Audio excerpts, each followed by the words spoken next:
If you want to send a necklace in for Suzanne, that'd be handy. Oh, yeah. That's what she wants. Is Suzanne listening today? No, she's out. Right, okay, this is the dilemma. Me and Steve, yesterday, were trying to convince Karl that it would be a good idea to buy Suzanne a Christmas present. Okay? Now, why aren't you going to buy her a Christmas present? Explain, Karl, why you don't think you should buy her a Christmas present. No, I've told her I'll get her one, but in the new year. We're going away on holiday and that, so there's no point taking stuff away.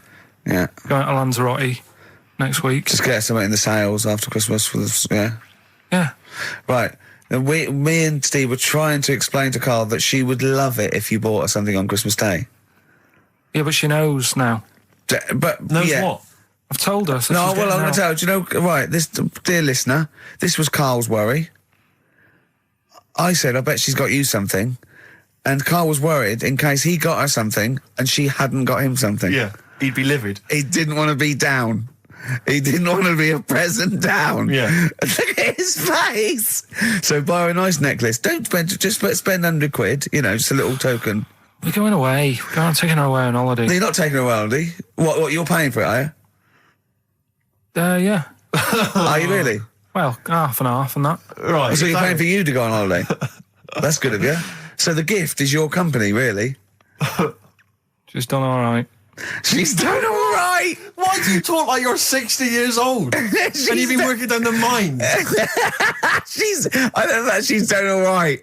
Do you go over to her and say, Suzanne, you're bloody lucky? I mean... You've fallen on your feet. To Look be who fair, you've Rick, got. What? I'm not sure she has done all right. I don't want to be critical, but... Oh, dear. So what are you going to get in the sales? What are you going to get her? Yeah, it depends. I'm thinking... I mean, I'll give her the choice. She can have Kingsley and old Bob Marley. Right, I'll let her decide there. Oh, dear. I can't wait to see you. Where are you going, Lanzarote? Yeah. Where's that? Don't know. Suzanne sorted it out. I said, Lanzarote. I said, is that Africa or is it Spain or Portugal? Just told you, don't know. I went, what do you mean, don't know? I goes, well, what's the currency? I went, don't know. I said, Suzanne booked this one, did she? Yeah. I thought, where is it? Is Lanzarote African or Foreign. Somewhere foreign. I was looking last night, and doesn't look that good. There was like one of the highlights of the things it says you've got to do is go and have. Apparently, they've got restaurants in caves, and that's like one of the things they say you must do. So, if that's a highlight, do you know what I mean? Right. So I'll do that. Go and see what that's like. Yeah. When you're on the beach, Karl, do you wear the very, very tight Speedos? No. Do you walk around with them? Sort of longish shorts, t-shirt on, probably with a sort of a light shirt on top of that. Right, sure. So quite wrapped up then. Covered up. Do you wear a hat? Because obviously the bald head, there's risk of sunburn. No, I just put a bit of lotion on it. Lotion on there. Yeah. Just have a bit of a wander down the beach, have a look. Yeah. See if there's any old blokes with their tackle out and a backpack. A lot to look forward to, so Yeah. well, there you go. Yeah. Well, we're looking forward to finding out how you get on. Yeah, I'll let you And know. interested to know what she gives you on Christmas Day. Probably get More anything. scintillating chat after this next song. All right, bit of placebo. Yeah, love it. Special needs. Placebo, special needs on XFM 104.9. Email in where Lanzarote is. I don't know if it's Italy or Spain or Europe or maybe Africa. You know, these are the sort of things, these are the reasons I come into it, to at least learn something, innit, Karl? We've stopped educating Ricky, so I've stopped learning, you know. Apparently Lanzarote is one of the Canary Islands. Oh, is it? Although we've also been told it's part of Spain. Right, I don't know yeah. who to believe. I don't know who to believe either. That puts me back, because I knew it was either one of them. Yeah. Yeah, I just, What about it? Pilot knows, doesn't he? Pilot knows where he's going. I thought so, yeah. Doesn't matter then. Right, we're playing Jayhawks. Let's play it. Yeah. Love it. Got bored with that conversation, did you? Long and winding road. I love that, but I don't like the way McCartney sings here. There's just one, he goes, you leave me waiting here. Well, he's always got that slightly affected... But it sounds style, like doesn't it? Richard Burton or something, here. Yeah. But it's only one that does it, but I don't know why. I just think he likes it or wants to go back and change it. Maybe it's like... But having said that, you know, I'm not taking away from the Beatles, one of the best bands ever. Well, yeah, good luck to Brilliant songwriters. Oh, really well. Yeah. We've had a lot of emails, Karl. I don't want to sort of put a dampener on your Christmas, but a lot of people have been slagging off Lanzarote. One of them just said, well, one of them, I don't know if I can find It is Canaria, isn't it? It's Gran. It is one of the Canaries, isn't it? It's a volcanic island covered in volcanic dust. It's very windy, so you have to dig a hole to sit in on the beach, and there's hardly anything to do. That's from Mike Godham, and he says, unless you like quad biking, well, you know, you've seen what happened to No, Ozzy don't Osbourne go this week, quad so don't do biking. that. Not with your little head. There's no protection at all, is there? I don't know what you're thinking. I don't know. At least Rick Mann and Ozzy had lots of hair. Yours would you'd be like Humpty Dumpty. It would crack like a little egg. And then we'd seen, there's no kings or kings horses. So, Yeah, well, they couldn't do the job anyway. No, we shouldn't really send them. They're not really qualified. Horses not equipped to put back Send an a egg medical man. man like Neil Fox in Yes. to mend But not eggs. some kind of military horse. I bet he's had the egg on his face a few times, hasn't he? What, Foxy? Yeah. Well, most of the series are Pop Idol. Right, Karl. Lanzarote, good or bad? Well, you got to give it a go, haven't you? Yeah, well done. Give everywhere a go. Exactly. That's what I was saying. You know, don't just take the word for it. I mean, if it had said Nananova, Lanzarote shit, he'd have believed it. Sure. You know, if he'd have overheard it in a pub, Yeah. Lanzarote a crap, he'd have believed it.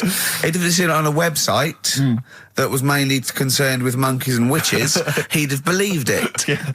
As it is. Everybody raves about New York, and when I went there, I thought it was rubbish. Well, you're an idiot then, because that is possibly though, the isn't it? greatest city in the world, Subjective. along with London. Subjective, though. That's why they have holiday programmes and that, innit? So you see it and you decide for yourself and that. Yeah, but you saw Venice on a holiday programme, as you put it. You went there and you went, it was rubbish, full of black bin liners. Well, it is. Right. Didn't they show them? It stunk. Didn't Judith Chalmers say that? Oh, it stinks here and there's loads of rubbish everywhere. No, she didn't. Did she mention that? Oh, that's what I mean. So it depends what you want from holiday, doesn't it? Well, yeah.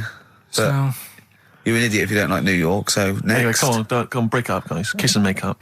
Libertines, don't look back into the sun on XFM. Well, the general public are getting involved with Karl's holiday, and, I mean, this has been a damning report on Lanzarote. There's not been a positive word written about Lanzarote so far. Wow. It's volcanic, there's no natural water supply. Apparently there's no natural water supply. It's You all have to sit in a imported. hole. What do you think of this, Karl? What do you think of the people that want you to know that you're going to a rubbish place when you can't change it? What do you think of that? rubbish though, will it? What do you mean? Be all right. What do you mean it'll be right? Because I'm going to go there thinking, oh, there's no water and that, and there will be water. No, they didn't say there's no water. What did they say then? There's no natural water supply. Whatever. I'm not bothered. Doesn't bother me. All right. I'm going to have a good time and that. What are you going to do? What's your plan to do? Got a book. What book you got? Rich Hall book. I'm just going to read that. So, Brilliant. and the weather's better than here, isn't it? Yeah. So, No Blue Sky, The Thorns. That's beautiful, isn't it? On XFM 104.9. Karl, you're losing your rag a little bit. What's the matter? nothing go on. See? What's the matter? No, what's the Well, matter with I've got Karl? something to cheer him up. Someone's emailed in, Emma's emailed in, she said that for those that know, those in the know, they referred to Lanzarote as Lanzagrotte. Brilliant. He's a bit fed up. He's got 2 CDs for Christmas from a company that's he's been with for 6 years. He's a little bit grumpy about having to answer the phones. He wouldn't go and make Steve another cup of tea immediately. Selfish. Yeah. Karl, what are you thinking? Nothing. Go on, what were you doing? Come on, Karl, you're getting paid for this. Project. Out. We'll take one of those CDs away. All right. What were we talking about? Letter to Hermione. David Bowie. Well, we've had the most convincing answer that it's about 290,000 actual words, but possibly 3 million in our vocabulary, using all jargon and scientific stuff and all that. Sure. 290,000. Still a lot, isn't it? It is a lot. We know so little, don't we? Apparently the average person has about 20,000 words in their is it? vocabulary Right. and uses maybe 2,000 a week. Really? Yeah. Karl, obviously, slightly bringing that average down. Karl, what do you think of that? Single figures. Doesn't matter, get by. Why have you got to use longer words messing about and that? Told you. That word about old, anti-dipuian or something. Just say old. That's a bit old, isn't it? That's a bit anti-dipuian and that. What's the point? Yeah. Get to the point. Sure. Busy. Right, okay. Are you in a film this week, Karl? We're doing that now. Yeah, go on. Get it over with. Hang on a minute then. Get it over with. Let's get this show over with. We can go home. You can go off to Lanzarote and sit on some ash. Some charcoal. He's not happy about that. That's annoyed him. The listeners have all ganged up on him. Yeah. XFM giving him 2 CDs. We've had more calls for his resignation this week than ever before. What do you think of that, Carl? What do you mean? There's another reason. Do you know what I mean, though? Because he's grumpy, he's not just giving it, he goes, well, I can't help it, can I? I don't want it. You're being paid well to do a job. People have tuned in to be entertained, to have good songs. Me and Steve are working I'm pressing here. the buttons. I'm paid to press the buttons. That's what I'm doing. Has every CD started on time? Then Yeah. why would they give you Monday off if you just paid to press the buttons? Don't get every other Monday off, do I? So have you stopped doing that now, have you? Well, yeah. Why? Because there's work to do in that. I'm not moaning about it. Let's get on with it. Comfort and Sound by Feeder on XFM 104.9. I'm Ricky Gervais. With me, Stephen Merchant. Hello there. But no Karl Pilkington. No Karl. He's in Lanzarote. Lanzarote, But as we we have speak. got a very, very special stand-in. It's Camfield. Carry on from British Sea Power on XFM 104.9. Not bad at all. Now, listen, we should just point out to people that Carl's away, and we always slag him off because he provides very little. But And he's an idiot. well, exactly, to be fair. But he's obviously off in Lanzarote, and he's forgotten to tell us what the password is for our email, Rick. Idiot. So we can't get into the email. So we're going to have to use Ian's email instead. ian.camfield@xfm.co.uk if you want to get in touch. You're never going to have so many emails, Ian. Really? Yeah, Is that right? you're going to be looking at them all week. It's going to be brilliant for you. You're going to feel really popular. You know what? He described Carl as a bald little mank twat. Nice. Carl was going, brilliant. Is that allowed? Is that all right? Yeah. Bless him. Bald little mank twat is back on the 3rd, isn't he? Well, if there's one thing that magazine's What good was at, he it's suggesting? You accuracy. can't be regionalist. What? Was he suggesting you can't be regionalist? Was that allowed? No, I just think it's a familiarity of, it's just because we call him a bald little mank twat, that a national magazine can say that. Oh, bless his little round head. Wonder what he's doing now. He's sitting in the ash, reading his, reading his Rich Hall book. Yeah, he spent a week when he went to, where was it, St. Lucia? He spent a week, right, throwing sand at crabs. Yeah. I don't think they've even got crabs, have they, over there? No, I don't know nothing. what he's going to do. What is he going to do? Suzanne, what is she going to He's do? going to be whinging. But it's sort of like, Carl must be like, kid, you must like sit him in front of a video while you go and make the dinner or something. Yeah. It must be a nightmare taking a pet. Has she got a little harness for him? To be fair, though, Rick, I mean, I can't imagine you're much better on holiday. I've always wondered what that must be like. Because you always need an audience. You've always got to have someone around that you can perform for, drop your trousers for. Annoy, just generally sing and dance about. And Jane's seen it all. She's bored of you. So what, do you just do this to other people on the beach? Holiday makers, it is me. You can't believe your luck, Ricky Gervais. What, do you want to do be the annoyed? dance? Do you want me to annoy you? Yeah, exactly. I can annoy you for 5 minutes. Yeah, Because then I'll get bored Exactly. myself. I'll tell you what, I want some ads, and after that, the fairy tale in New York. Oh. Well, have a lovely Christmas. Have a bloody great Christmas, Have mate. a bloody great Christmas. It's the best of next week. Yep. The best of the last few weeks Yeah. with some tat, you know. Carl's put together. We're Look back in forward to that. January. We're playing some of our favourite songs of the year. I'm looking forward to seeing Pilker's tan and Pilker's pictures from his holiday. covered in ash from the beach. Yeah. And we're back on the 3rd, I believe. But Ian, do you want to introduce one? This is Ian's choice for the day. Yeah. We'll see you next week in spirit, and then we're back on the 3rd with Pilkers. Over to you, Kampf. Enough of Jonah Louis. This is Paul Di'Anno, ex of Iron Maiden, doing Santa Claus is Coming to Town. Kings of Leon, California Waiting. Steve, the public have been waiting for us to return. That's true enough. All right? Yeah. They had the best of Oh, I bet last that week. was a joy. They had Camfield and us without Carl the week before. But it's been a while since we've all been together. I'm Ricky Gervais. With me is Steve Merchant. And over there, with his little sunburnedy, baldy head, little Karl Pilkington. Hey. All right? Yeah. That wasn't Steve slapping me head then, by the way. No, that was just him clapping, like Steve Wright in the afternoon. It's a great show. Because he's so... It is a good show. Yeah. He's so pleased that we're a posse. Yeah. And we're all back together. 3 holidays Carl's had this year. Last year. Yeah. I'd love to have 3 holidays. You've got to start putting the work I in had there. 2 holidays No, then. you had 3 holidays. You went away with Suzanne and her parents. Yeah, well, that doesn't count. It does count. If you book 2 weeks off the firm, you go away and you go, how was your holiday go? Well, I didn't really count. It wasn't a really good holiday. Can I have them days back, please? My New Year's resolution is to be nicer to you. But Well talk done, you've sense. already broken that. No, but talk sense. Talk sense. You've had 3 holidays this year. And I'm just saying, you're in your 30s now, and 30s is when you should be really putting the work in. That's true enough. To reap the benefits in your 40s, 50s, 60s, 70s, 80s, 90s, and 100. Carl, what's your New Year resolution? What about think before you speak? It's worth. I mean, See, I'm consider it. allowed to laugh. I'm allowed to laugh at things other people say, Carl. That one, that is a good suggestion. How was your holiday, Carl? It was all right. Right, brilliant. But that I don't see on the kind of on the ratio of good to bad in Carl's mind. That might be amazing because we never It might be hear him amazing, sing the mightn't praises it? of anything. I'll tell you what. Can we have a cracking little tune and then come back and hear about Carl's holiday? I'd love to do that, Let's really. keep it tight. Love to Tear Us Apart by Joy Division. Now I can't put my finger on it, but that doesn't sound like the original, and it's No. off a compilation. It sounded a bit fast. I think the vocal was slightly different. If anyone can, put me out of misery, I think it might be in a session of the time or something. Carl, is it a New Year resolution for you? Another one. Maybe when we ask you to get a song, get the original single version. I could be and wrong, not some but- obscure but- session. Yeah, it does seem different, doesn't it? Very odd. Yeah. Yeah. Maybe we just remember it wrongly. But anyway, that's XFM for you. 104.9, I'm Ricky Gervais with me, Steve Merchant. Karl Pilkington. Carl, you went to Lanzarote. Yeah. People said don't go to Lanzarote. They told you it was Lanzarote. They told you, were they right or We wrong? were right, yeah. Really? Yeah, it's a bit ropey, yeah. Is it why? Just out there. If it wasn't for the volcano they had, it'd been knackered.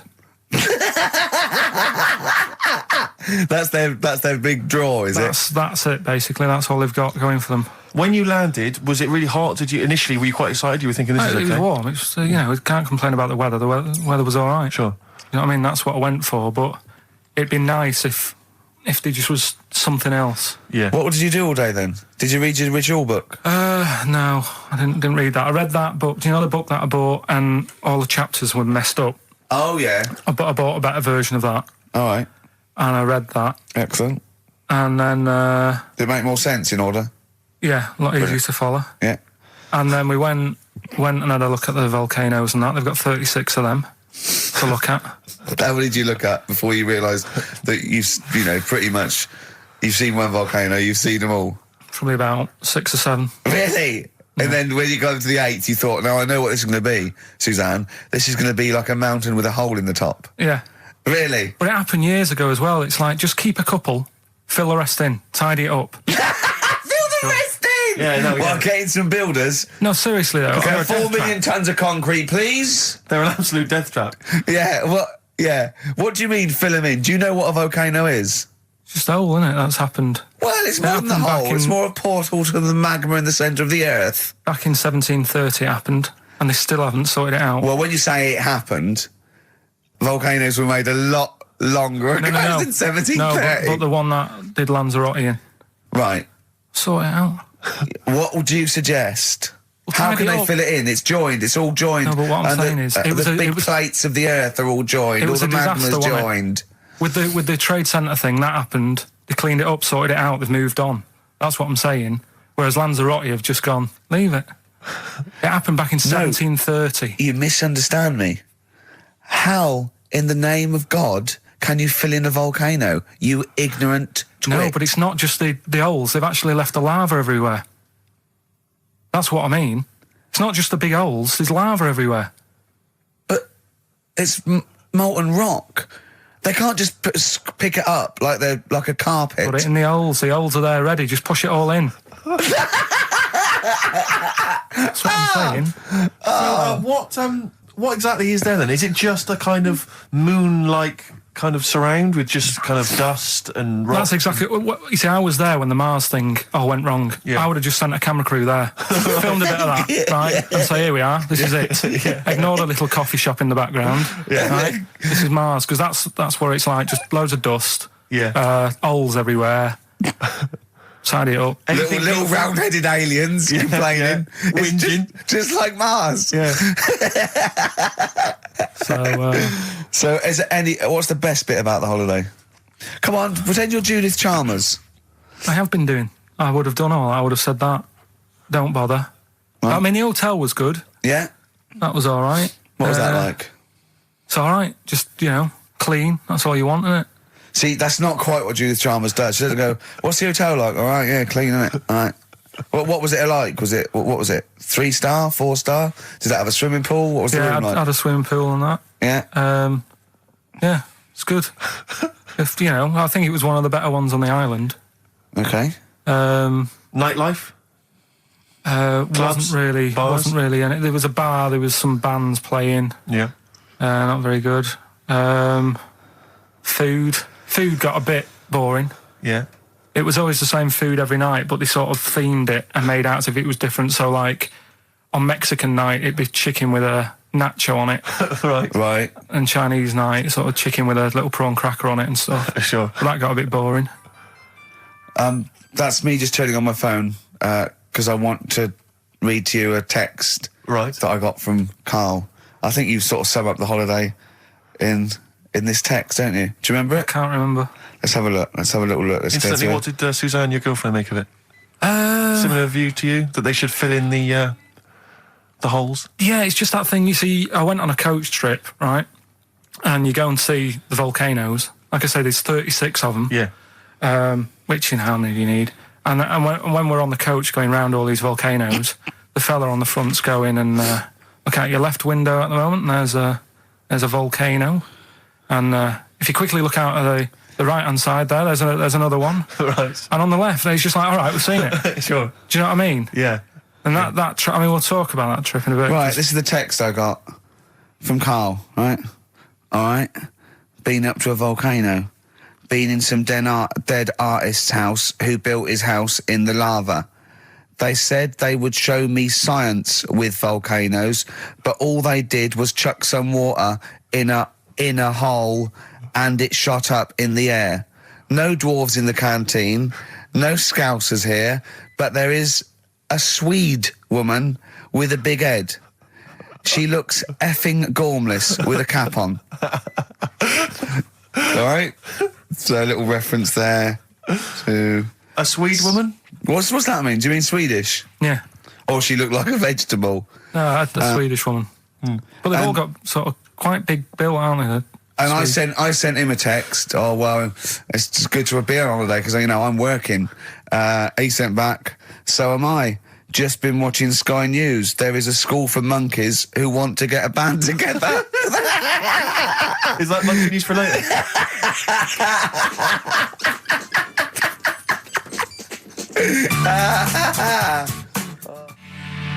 Oh My Corazon by Tim Burgess. I can't get enough of that. I love that chorus.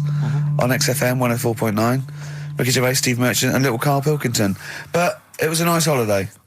Yeah, it's all right. It's just, you know, I went there to relax and that. Exactly. Did a little bit of that. Trying to think of some new, you know, features and stuff. Sure, always working. 3 holidays a year, Jesus. Oh, well, not really 3. Oh, 2. It's all holidays, really. one big sort of like work thing to me and Steve. 2 holidays, isn't it? Work hard, you need the holidays. So, yeah, the things that annoyed me was like, you get bored sat around the pool after a couple of days. I'd read my book. Yeah. You know, there wasn't much going on the... Not even any crabs to throw sand at, was there? No crabs or anything. They wouldn't bother with Lanzarote, right?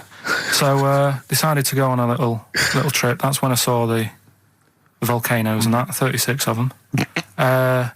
So, we go on the trip, and the thing that annoys me, it does happen every holiday that you go on. If you go on a sort of a package thing, they have these trips, right? And you pay about 40-odd quid, and they give you some wine, so it make it feel like you're getting your money's worth. But how many of these trips have you been on then? Loads. Probably about 12. More holidays than I've had. Go on. Yeah, so go anyway, on. so you're on the coach, right? And they take you for the volcanoes. They took us in the middle of nowhere. Yeah. Right. There's nothing else round there. Sure. It's like I say, it's like Mars, but with holes in the ground. Yeah. Right. And they sort of drop you off, and they go, right, everybody, see you back here in an hour. There's loads of volcanoes for you to look at, and a coffee shop over there. And you know for a fact, right, you don't need an hour there. You could just say, well, just keep the engine running because I'll have a look in this hole, we'll get back on, give us 5 minutes. Don't need an hour. Absolutely. But you know that they've got something going. It's a with backhander, definitely. What, with the coffee shop? Definitely, yeah. They go there And they get everyone to have an ice cream and a coffee, and they sit down, have a fag, talking to the bloke. Yeah, and it's like, cousin. Yeah. How much was the coffee? Was it probably about €3 each euro, so I think it was $3.50. Sure. Yeah. Which is, I don't know what, that's about £2.50. Yeah, they've stitched you up. There's a museum in Italy when we went there a couple of years back. Suzanne had like one of those little guide things. Museum there just for spaghetti. Yeah. I mean, open a restaurant. Yeah. You know what I Was it mean? interesting spaghetti? Spaghetti in different shapes? Don't know, didn't go. I went to see a big hole in the ground. Sure. Can't get enough of them. Well, but out of 10 then, what would you give it out of 10? All in all, food, location, Right. relaxation, enjoyment. Yeah, that's 6. Okay, brilliant. 6, yeah. Next week, where are you going next week? You're not on holiday next week. Going Cool. away with Suzanne's mum and dad again. 5 holidays. Been roped Play a into record. that. You've got to put some work in. You're in your 30s now. You've got to knuckle down. It's that thing, though, innit, of looking at her mum. There's a lot of truth in that, isn't there, that you shouldn't really meet up with your girlfriend's sort of parents and that. Sure. Because you just sort of get a little taster of what's to come and what have you. Then what's to come with yours? It's a good job I didn't meet her early on. No. You're going to be in such trouble! No, they don't listen. It's all right. Really? Well, Suzanne does, doesn't she? She'll probably be out. Really? But she knows. She's got some sense. When you get back. Yeah. You went on holiday with them, didn't you?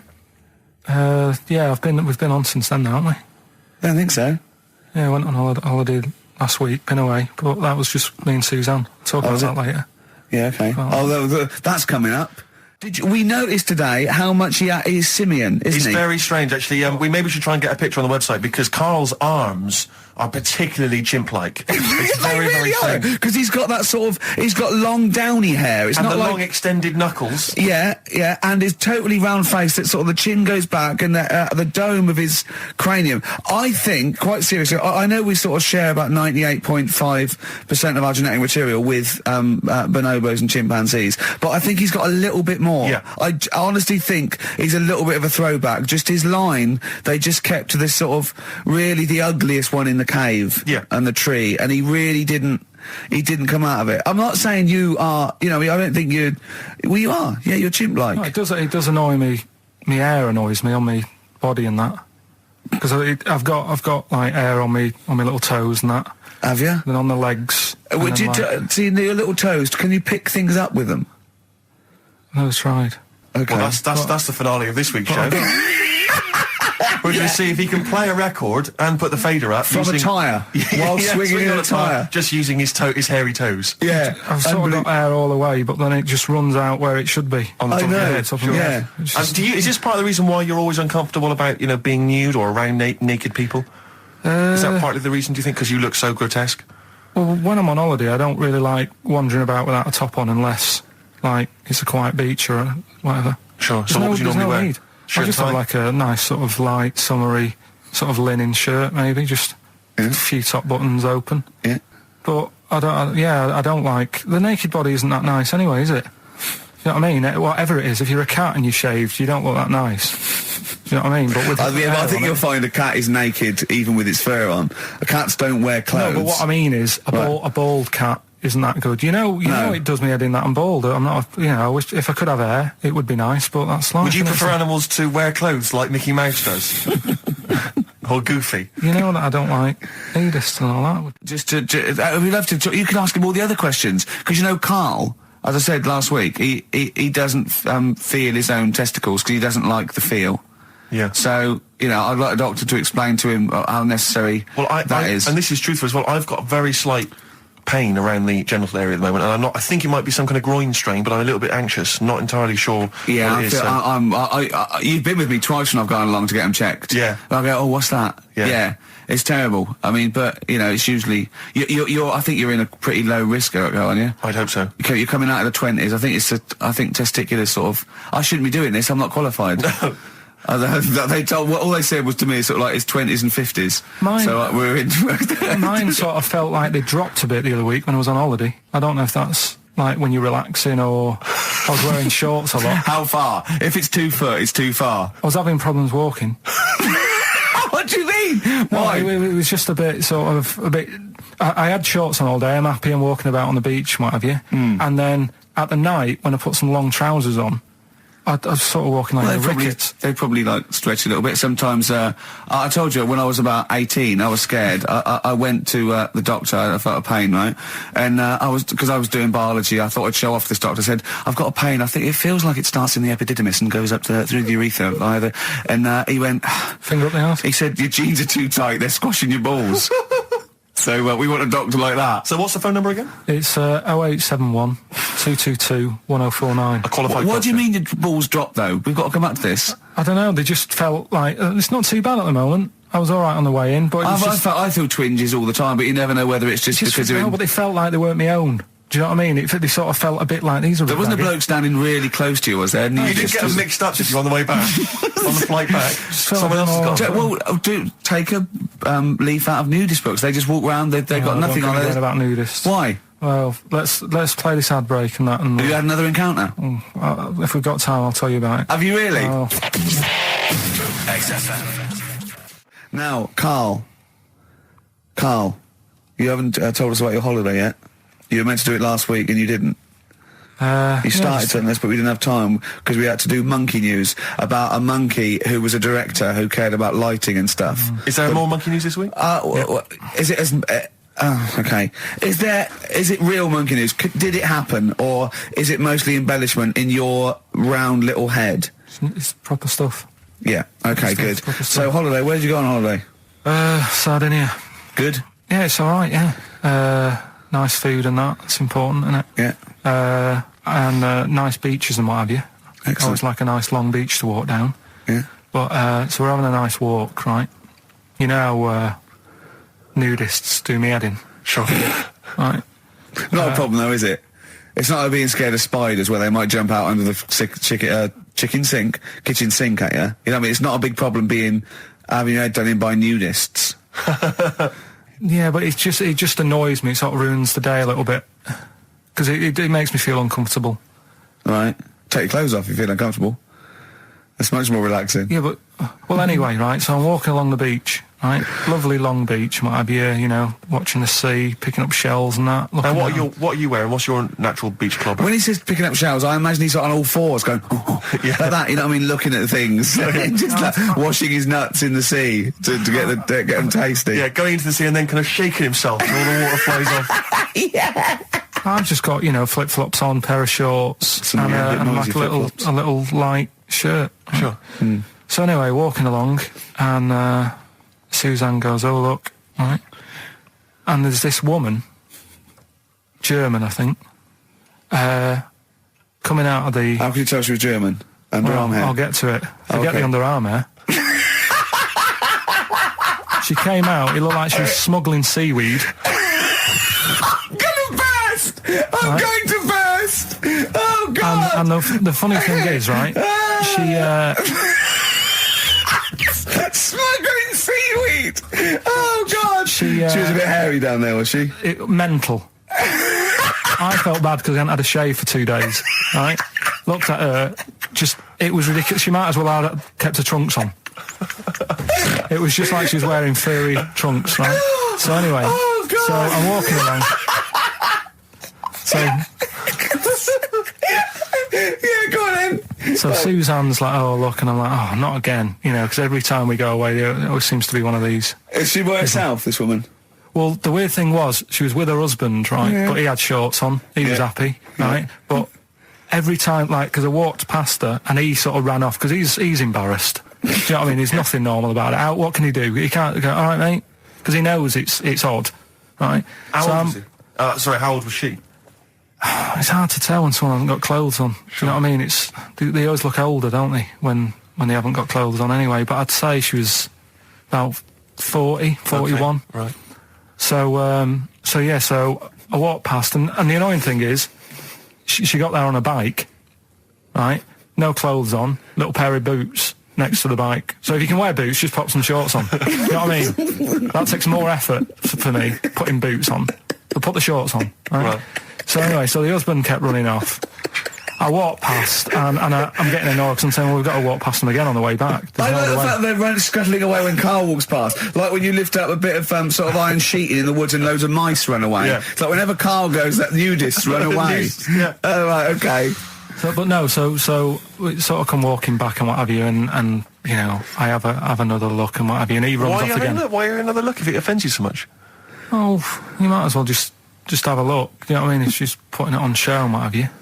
But the interesting thing was, I just wondered whether the husband.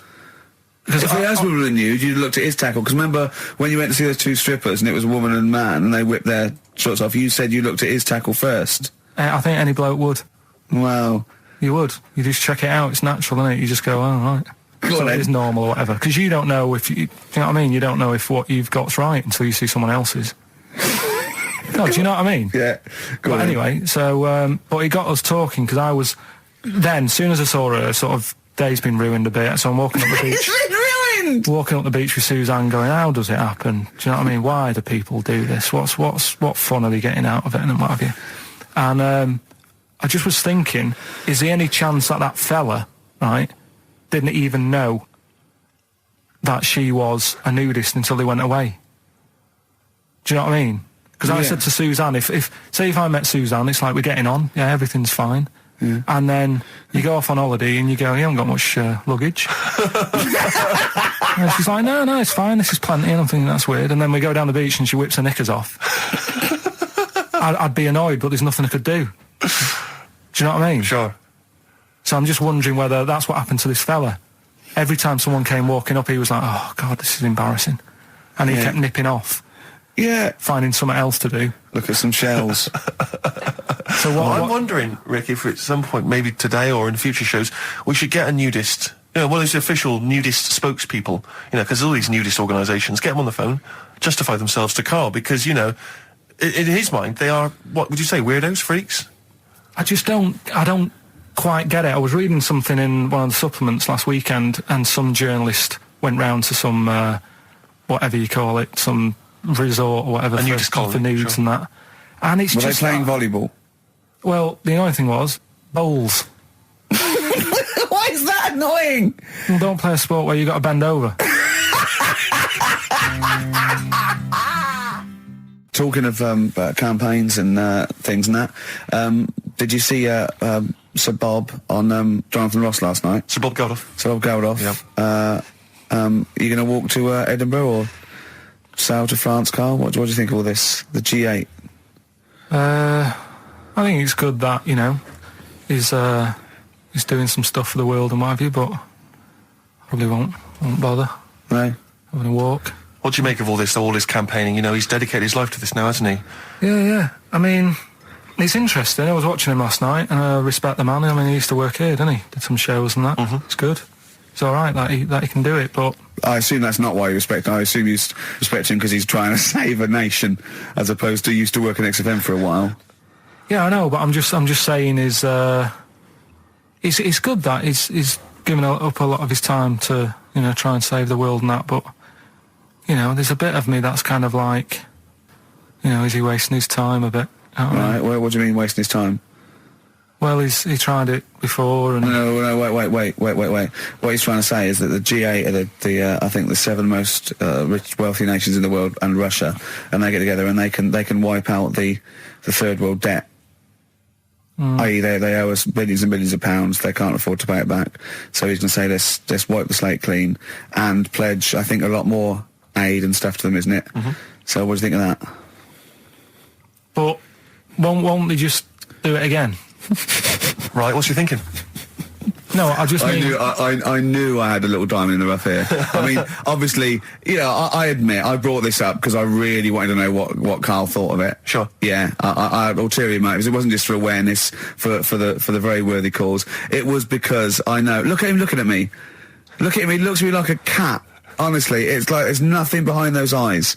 Right? What do you mean? They're just going to run up the debt again, you think? Well, what I mean is, right, when I was a kid, right, and I wanted to go to the arcade, I'd borrow £1 off my mum, right, and she'd say, don't come back asking for more and what have you. But I'd have a go on a pinball machine or whatever, game on a fruity, and then go back, and she'd go, can I have some more money? And she goes, I gave you £1 before. And And I go, I know, but I'm on holiday. And she goes, there you go then. And then I go off and do the same thing. I didn't go, no, I wasted the last one, I'm going to pop this in the bank. Right. So you think that's what's going to happen with... That's a nice African metaphor. So what do you think happening there as the Africans are blowing it down the arcade? Instead of putting it towards a fishing rod, they're blowing it down the arcade. I'm trying to win a watch. Look, I've got 100 goals. I think this thing is dodgy. Yeah. I'm trying to win a fluffy toy.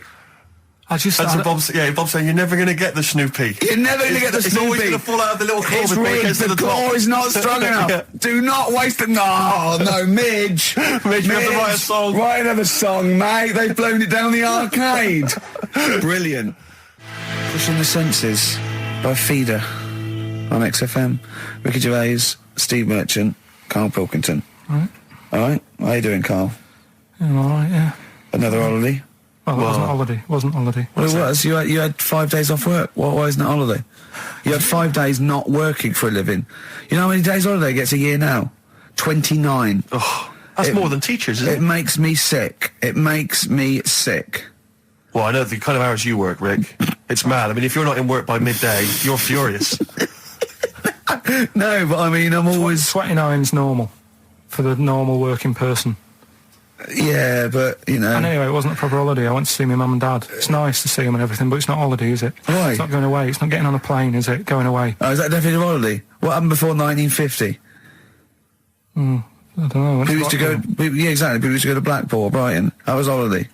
Yeah, but I didn't Where did go you to... go? Went to Wales. There you go. Lovely holiday. Lovely holiday. Have a holiday in Wales. That's what they say, innit? Come to Wales and have a holiday. That's what they say, innit? So come to Wales and meet your parents. Come to Wales and have a lovely holiday. Right. Well, anyway, it was good and that. It's always good to see him. Right? Yeah. But Week off work. do you know like my mum likes gnomes and stuff? Yeah. Right. Of course she does. She's lived with one for 30 years. She said, get your dad to take us to this park where they've got 6-foot gnomes and stuff. Right. Have a walk about. Sounds like a nightmare. Yeah. Sounds like a living nightmare. Keep an eye on Karl. Yeah. So anyway, he stood still for 2 minutes. Someone bought him. No. You can't buy them and that. It's like a little exhibition thing, Yeah. right? And it's part of a hall, right? This big hall that you have to pay to get in. But we didn't want to see the hall. I just wanted to see the gnomes. Of course you did, yeah. So anyway, my dad says, yeah, well, we can get in there for free. Of course he did. Clever. Right? So we parked up on this little country lane, right? No one about. We walked How much down, was it to go in? Like £2? about £3 each. Yeah. But he said, well, yeah, but if you don't have to pay, do you know what I mean? You enjoy it even more, don't you, when you're walking about and you think, I've got this £3 in my pocket, no one's having it. Yeah. Right? No, looking over shoulder for a bloke with a peak hat saying, can I see your ticket, please? I wouldn't enjoy it more, no. Go on. Yeah, but you don't worry about it, do you? You got a bit of money now then, Rick. You're changed. So anyway, so we had to walk across about 4 fields. For £3? Right, and what happened was we're walking through all these fields and what have you, big grass and muddy bits and all that because it'd been raining, and climbing over fences and stuff. And we're in this field, right? And I look to my right, and there's about 30 cows all staring at us, right? And Suzanne started to panic a bit. She said, we shouldn't be here. Dad says, of course we can. We're allowed to go wherever we want. You know, all this land, it's ramblers' rights and all that stuff. Yeah. And take a cow if you want. So, unattended. Serves him right for leaving him in the field unattended. I'm having one. Yeah. And keep us fed for a week. Across. Anyway, these cows start surrounding us. Surrounding us. And, oh, brilliant. Oh, no. Face off. And Suzanne's panicking, going, this isn't right. We're not going to make it to the fence in time. They're moving faster than us, and he started sort of running a bit. Wow. And it's like Dad some was kind of bovine West Side Story. A gang of cows coming at you. Don't worry about it and stuff. But my dad had to sort of stand there and wave a stick at him. Of course. And we got away, but Suzanne was having a bit of a sweat You on. got away. Saying, we could have got killed. Sure. And my dad saying, no, it never happens. And I just wondered if it does, if there's a risk of... Yeah, it is rare, but there's been a couple of cases of being trampled by cows. They're not aggressive. They sort of run through you. Well, they're aggressive if they've got a calf. They do have kids. What? You had kids with them. Kids, yeah. That's a goat you're thinking of. Yeah. Maybe they were trying to sneak into the gnome thing, and they were worried that, like, if too many people did it, they thought some cows, we can just sneak in where cows, no one's expecting cows. And the cows were going, walk upright like you're human. Don't walk upright. They thought you'd blow their cover. Yeah. Yeah, people have been killed by cows before. Yeah, that was like the highlight, and then... So when you arrived there, you were presumably covered in mud, looking like something that had just come from Glastonbury, staggering around this exhibition. It wasn't that bad. It was just like a woods, and it had like a funny sort of funeral, like a graveyard thing. Right. Yeah. With bodies sort of hanging out the ground and that, and we had these 6-foot gnomes. Right. And then we just set off again, walked back. But You sure this wasn't a dream? No, it was good, But then I got back, right, Steve, and called up Ricky. I said, right, are you about? Have a chat and that. So he said, I'll just come round, it's a nice day. Have a drink and what have you. So I got round there at about 6:30, right? Go up to his door, knock on his door, right? He stood there with his tackle out. Oh. Yeah, what did you make of that? What was wrong with that? What do you mean, what's wrong with that? Why were you looking at it? Why were you looking at it? I tried not to look at it. But again, you're always sort of attracted to it, aren't you? Kind of like... I've never been attracted to another man's tackle. I don't know what you mean. You can't help but have a little sly look. Especially when it's there. When you ring the bell, and I mean the one on the door, right? And that's hanging out. And does he dress to the left or the right? It was to the left, right? Yeah, it was left, yeah. Just popped it out of my shorts for him. Just popped him out of the shorts. Should have seen the state of him. Shorts on, no top, cigar. Looked like someone out of The Sopranos. It was a mess. Yeah. And then... we sat on the balcony drinking wine, didn't we? Did you pop it back in, or was it still... Yeah, I popped it straight back in. I've got the laugh. Sure. I've got the laugh I wanted. Yeah. He walked in, he went, it's not that hot. Straight away, it's not that hot. Oh, brilliant. Then, was that knob news, or is there more? No, it's got more knob news. That's just a coming. taster. Just a taster. Listen, let's play some average, let's play some great music, and maybe we should have some early knob news. Early knob news coming up. XFM. Blur and Out of Time. They're joking, there's 2 hours to go. On XFM 104.9, I'm Ricky Gervais, with me Steve Merchant and Karl Pilkington. A new leaf, bit of a blow at the Sonys. Not like that. I mean, we were taken aback. Speak for yourself. Yeah. And we've got guests. Jonathan Ross won, and he has guests, so we're going to have guests in. One of which is sort of a tie-in. He's going to explain himself. It's Dr. Fox, Dr. Neil Fox. Popped in for a chat. It's a pre-record. We got that. Although live in the second hour, we're going to have a chat to the girls from Tattoo, who are upstairs at the moment in Capital, and they're going to pop down and have a little chat with us. So we're really trying to, make this more of an interactive show. Mm-hmm. We don't know yet whether we're going to give up or not. It depends how this show goes. Yeah, look forward to that. But we got some great. We went down to the big library, so we don't have to rely on 4 non-blondes and the the 2 jam tracks that are up here. We went down to the big library, and we've got some great tracks, Steve, haven't we? We've got some classics. Should we play one now? Well, before that, I just remember that some of the criticism we received, I think, was that we're perhaps not taking into consideration the listeners. A lot of radio shows, they cater very much to the community, to the area which they're broadcasting. They interact with the listenership. Where's the fun in that? I agree. Well, for me, really. I'd just like to justify why we don't tend to correspond or interact with the listeners. Here's a typical email from Vicky, age 25. She asks, do you ski? Rick, that's her question. No, do you ski, yes or no? No, I don't. No, you don't. Right, there you are. Thanks, Vic. Brilliant. Keep those coming in. See, he's turned him against us, Karl.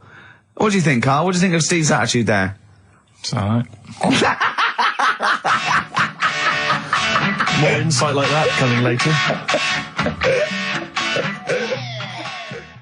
Black Grape, Kelly's Heroes on XFM 104.9. I'm Ricky Gervais, with me Steve Merchant and Karl Pilkington. Okay?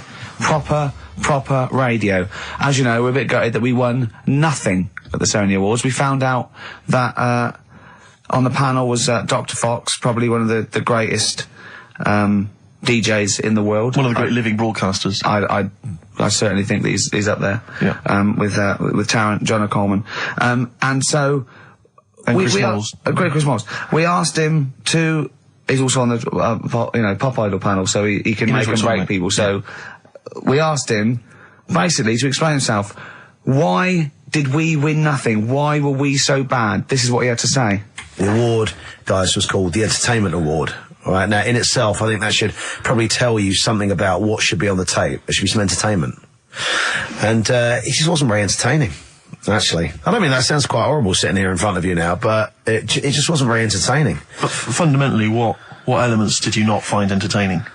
The fact that it didn't seem entertain me at all was part of it. I mean, it's a bit of like, how long's a piece of string, isn't it? What is entertaining? We have talked about string on the show before, though.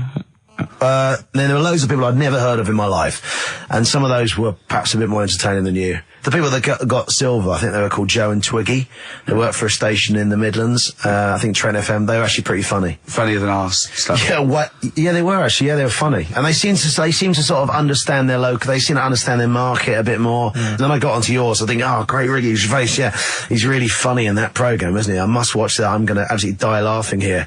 And oh God, it was painful. How would you have improved it, just listening?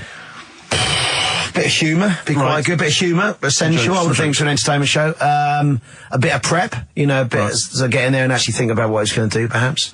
Right, okay. Well, thank you, Dr. Fox, for your honesty. We've got to the bottom. While you're here, can I just show you this? That lump. Do you still do prescriptions? Dr. Fox there. He was, He was honest, he was blunt. He was blunt, I'd like a second opinion. I'm only joking, he's not actually a doctor. In fact, he used to be called Dr. Fox, and now he just calls himself Neil Fox. I think he's been struck off. No, he's Neil Fox, MD. Right. He's just... I wondered if there was some malpractice, that something happened. I mean, Someone was under, and he sort of, he went a little bit crazy. Let's leave it there. Yeah. Because Froggy will not take that lightly. Who? Froggy. What do you mean, Froggy? He's Dr. Frog now, he's changed it to Fox. Right, he hated Fox. But are we going to heed his criticism? Because it was about, there was no preparation, we weren't funny, fair enough. Yeah. There was just really no content. We didn't care about the show. The demographic we were meant to be aiming at. Just sounds like a lot of work, all that. Well, I think what we can do is we can take it all on board and immediately forget it and carry on, because it's easier. What about that? Brilliant. I'll tell you what we could do, though. Play some bloody great tunes. Thanks very much. Athlete. You got the style on XFM 104.9. I'm Ricky Gervais, with me Steve Merchant and Karl Pilkington, innit? Alright? Brilliant. Well, the funny thing was, the day of the Sonys, the radar figures came out. That's the body that tells exactly how many listeners you've got, etc. And, XFM went down a little bit, across the board. Except one show, Steve, that went up 34%. Keep talking. Well, what show do you think that was? I'm trying to think. Would it be Zoe Bourne? No. Would it be Christian Connell Breakfast Show? No. It was this little mother of a show. Really? Up 34%? Yeah. Everything else went down. We went up 34%. Yeah.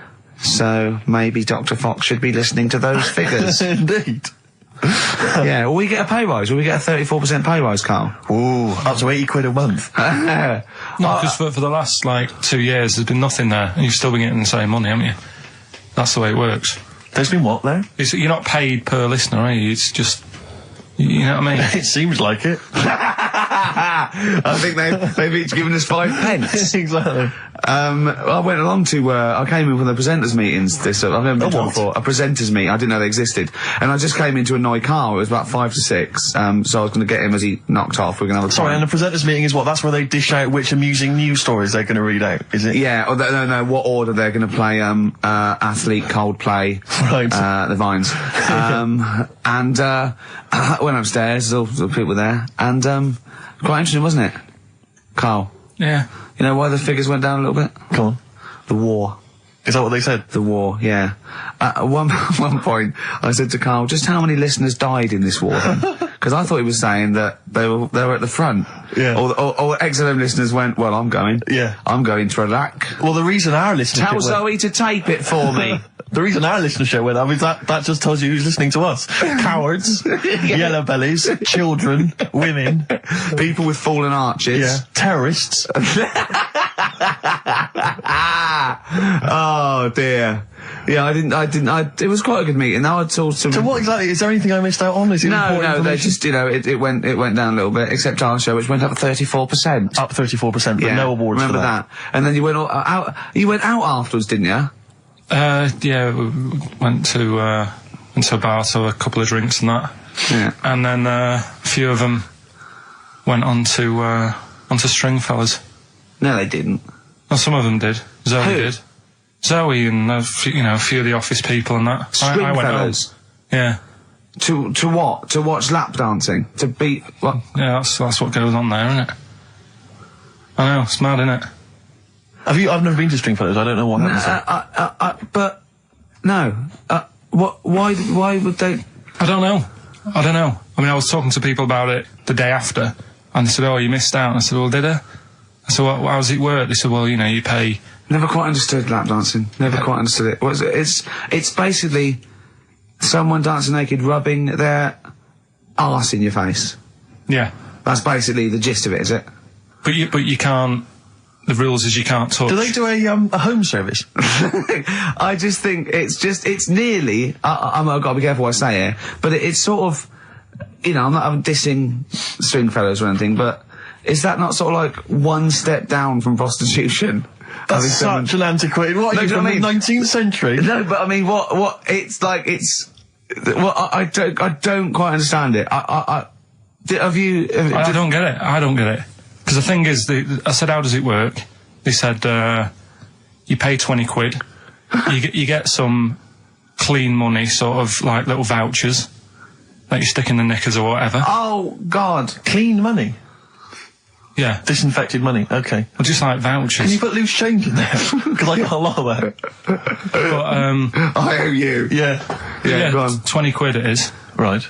And, I just don't get it, because, I mean, I'm not tight with money or anything, but no. You pay your 20 quid, they dance in front of you, but you're not allowed to touch, which to me is like going to a restaurant, ordering a nice big warm dinner, they put it in front of you, and it's like, well, you can't eat it, and you're saying, but well, it's going cold.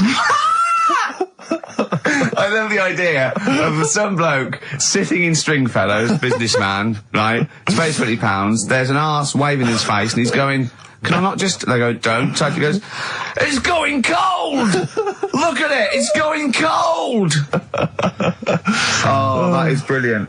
It's going cold. That is, I mean, see, Karl in the week was saying that he doesn't like sayings and phrases and metaphor and analogy, and I was going, and he thinks it's sort of like, one step away from poetry. But he comes out with the most evocative phrases. That is a straightforward... analogy. Lap dancing is like being given a meal that you can't eat. See, that's great. That's how you saw it, and that's so much better than saying it's mad you can't touch or it's a waste, or you see what I mean? We were trying to inflame his enthusiasm in the week, and I said about different phrases, and he goes, well, why not just say the actual words? I was going, well, it's more poetic, and I told him the Isaac Newton one. If I have seen further than any other man, it's because I've stood on the shoulders of giants. And I said, well, that's because, he's saying, I'm getting lauded for being this great scientist and all these discoveries and being a genius, but I'm saying, if it wasn't for those scholars before me that had come up with what they come up with, I wouldn't have got this far. Karl went, what did you say? I just said, well, I prefer him to give me a name check. Do you know what I mean, though? If he stood there and he's saying how good everything is, don't just class me, don't sort of put me in with a load of other people. Give me a mention. If you were one of the other scholars? Yeah. Yeah, I think there were probably people that died sort of years before him. I think he's saying more that he's thanking the body of work these scientists and these great men had handed down, through either books, material, teachings. He's not giving a big shout out to the collective science posse. Yeah, yeah. Thank you. Actually, I copied Nigel's. He's not saying that. I was like earwigging. I heard what Nigel said about it, about the third law. Do you know what I mean? Yeah. I mean, I look into sayings and stuff a lot more and see if they work. Well, one that happened a couple of weeks ago, right? You were talking about the you can't have your cake and eat it. Is that what you said? Well, I never understood that, because I thought, well, what's the point of having your cake and not eating it, rather like your lap dancing analogy? But it actually means you can't have eaten your cake and still have it there, yes, obviously. Exactly. Well, the time that I saw that saying work, right, I was in Asda with Suzanne. Yeah. And you know those big binders you get with nice cakes in them? Yeah. For birthdays and that, you can get one with, like, David Beckham on the front of it. Yeah. You can have one with, you know, Thomas the Tank Engine, if you want. Ricky Gervais. Yeah, you can have one of them. And I saw one of those comedy ones where it is, like, a big pair of breasts. Yeah. And that is when, you know, you can have your cake and eat tit. Play records. No, but you see what I'm saying? Play record. I want to talk to you about it. About puns. Just... XTC and senses working overtime. In the present climate, they should be happy with the work. On XFM 104.9, I'm Ricky Gervais, with me Steve Merchant and Karl Pilkington. Karl, you're poised there. I know what you're dying for. I know what you're dying to do now. You're dying to play some adverts, aren't you? XFM. Placebo. This picture with the androgynous vocal talents at the helm there of Brian Moloko on XFM 104.9. Informed broadcasting. Excellent. Did you see, I don't know if Karl saw it, I know you watched it, Rick, it was extraordinary. It was a Sky One TV show the other night. It was something like reality TV. Oh, I don't know what it was called. Yeah. Excellent. And it was about basically what the fortunes of various... I cannot get enough of it. The fortunes of various reality TV stars since they'd come out of the show. Christine Hamilton coming out of the jungle. And obviously, once again, always a pleasure to find out what Fats Waller is up to, Rick Waller. I mean, extraordinary. He's in a band now. He's got his own band. He was playing in some club in Rochester. There was about...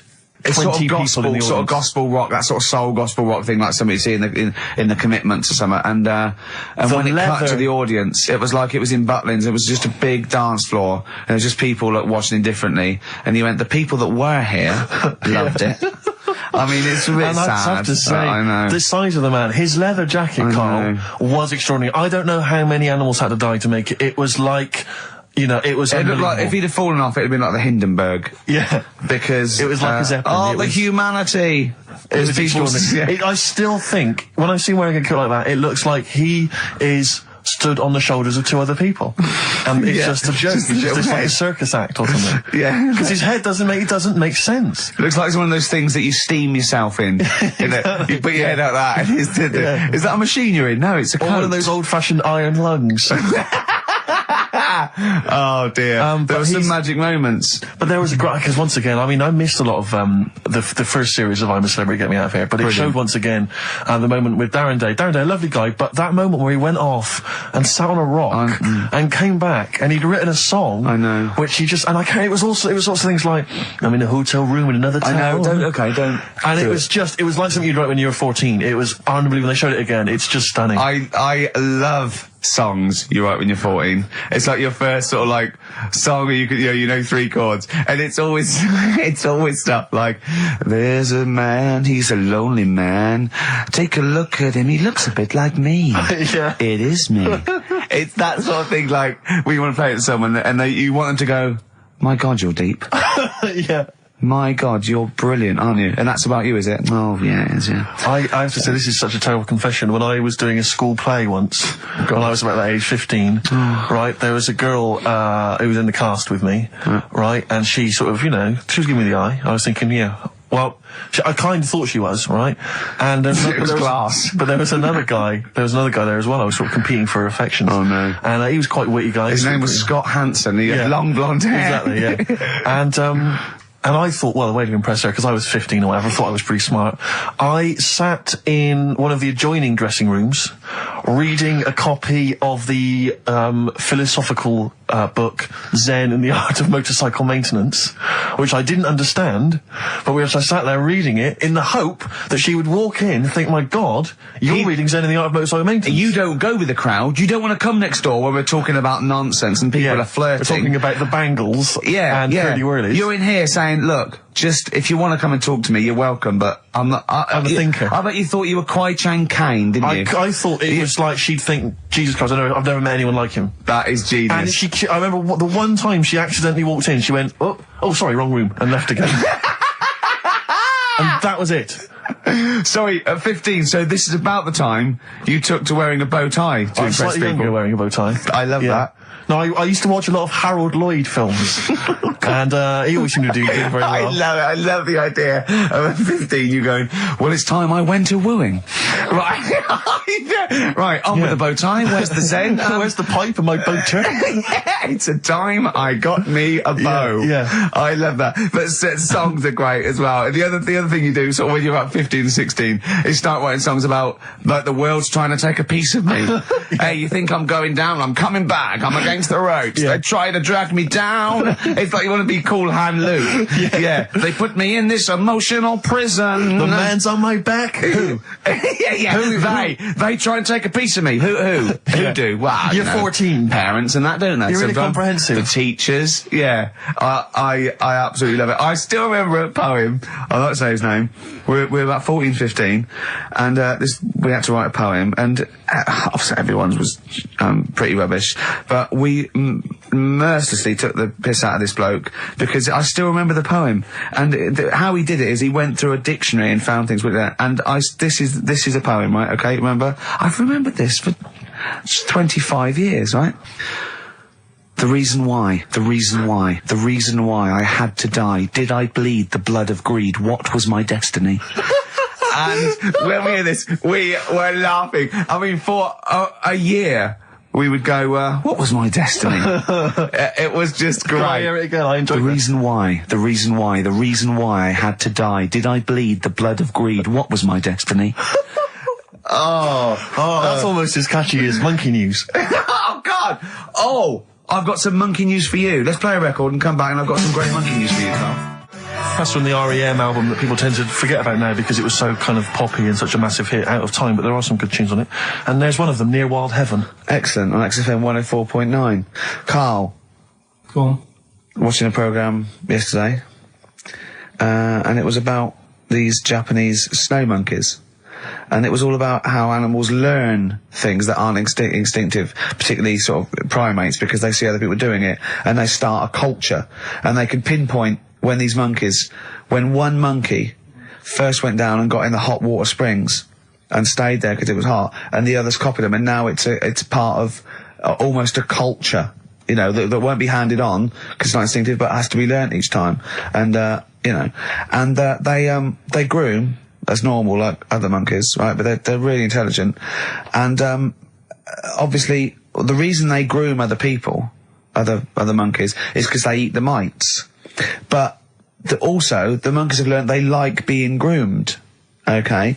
So they showed this one monkey, it went to a deer, okay, and it was grooming this deer to get its mite off it, right? But then it didn't eat it. It held it in its hand, it went over to a monkey, put the mite on itself to show the monkey it had a mite, and got a free grooming. That's extraordinary. That's extraordinary. That is because it gave up the food, knowing that if you put one there, this monkey would look for mites on it, and it would get a free grooming, and it was like having a little massage. What do you think of that? It's not bad. I've got some better stuff coming up later. On Monkey News, on the official. Yeah, Monkey do you News. see that? Do you see what mine though? Mine's true.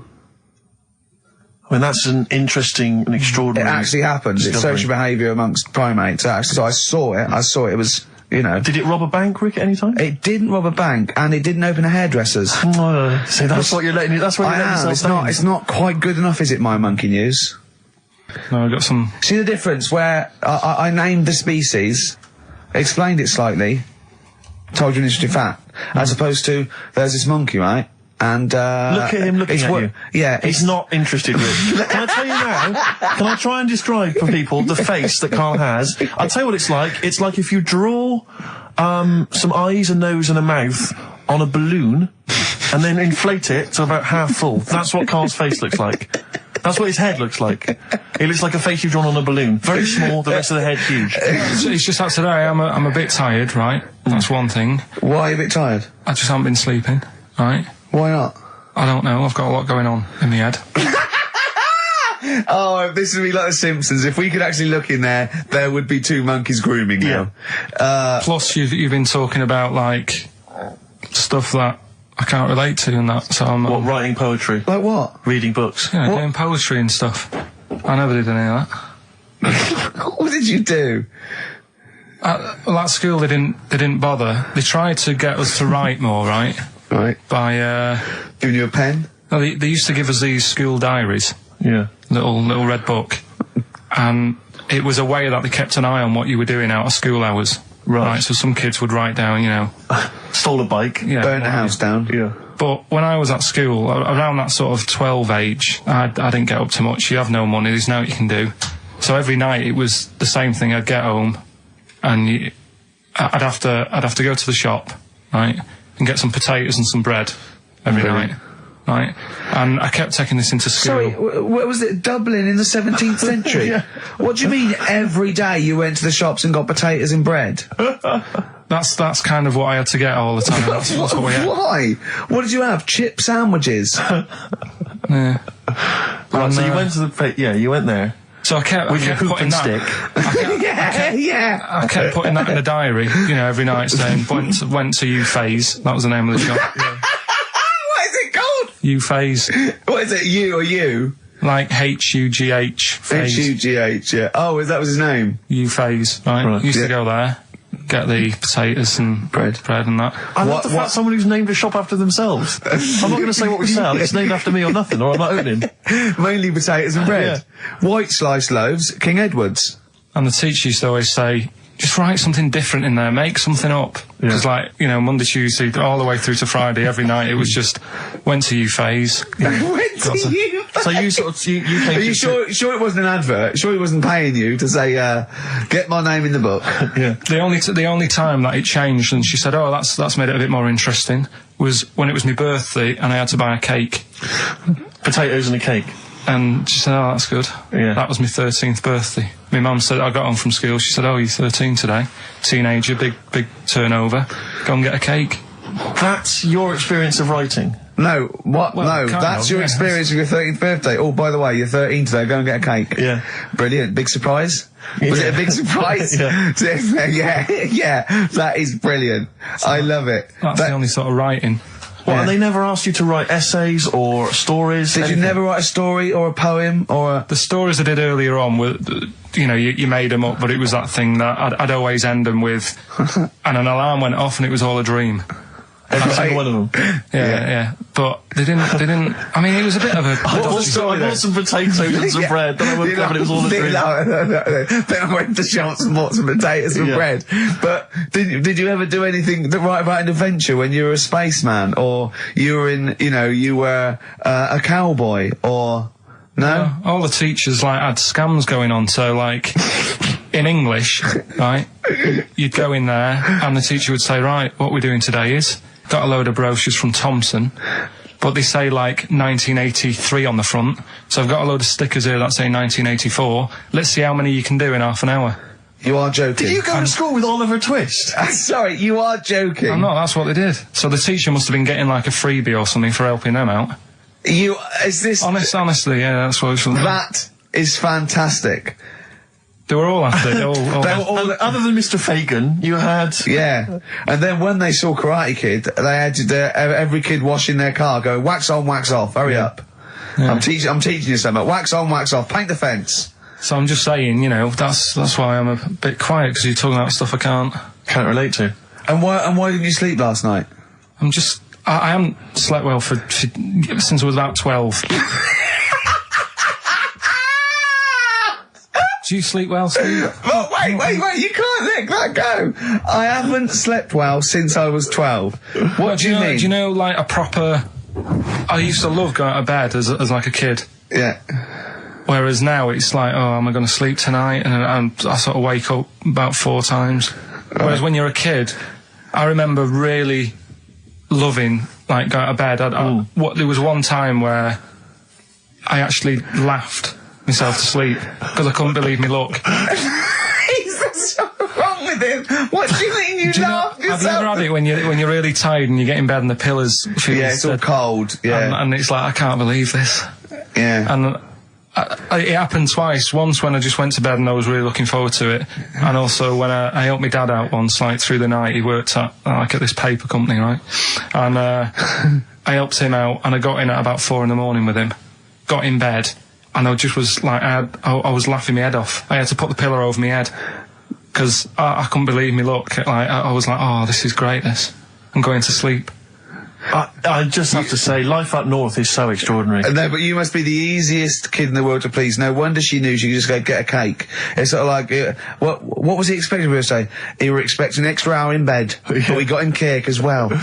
Going to bed without any supper. Brilliant. Brilliant, yeah. Your own bed. How long was it before you got your own? What did you used to do before? Just some straw in the corner? No, it's just that thing of when you're really tired and... And do you ever do this with Suzanne now? Do you ever laugh yourself to sleep with her? No, that's what I mean. She can't sleep because you're chuckling away. I don't know what's up with me. I've got a lot going on. What do you mean you've got a lot going on? I don't know. I was talking to the security bloke before saying, do you sleep?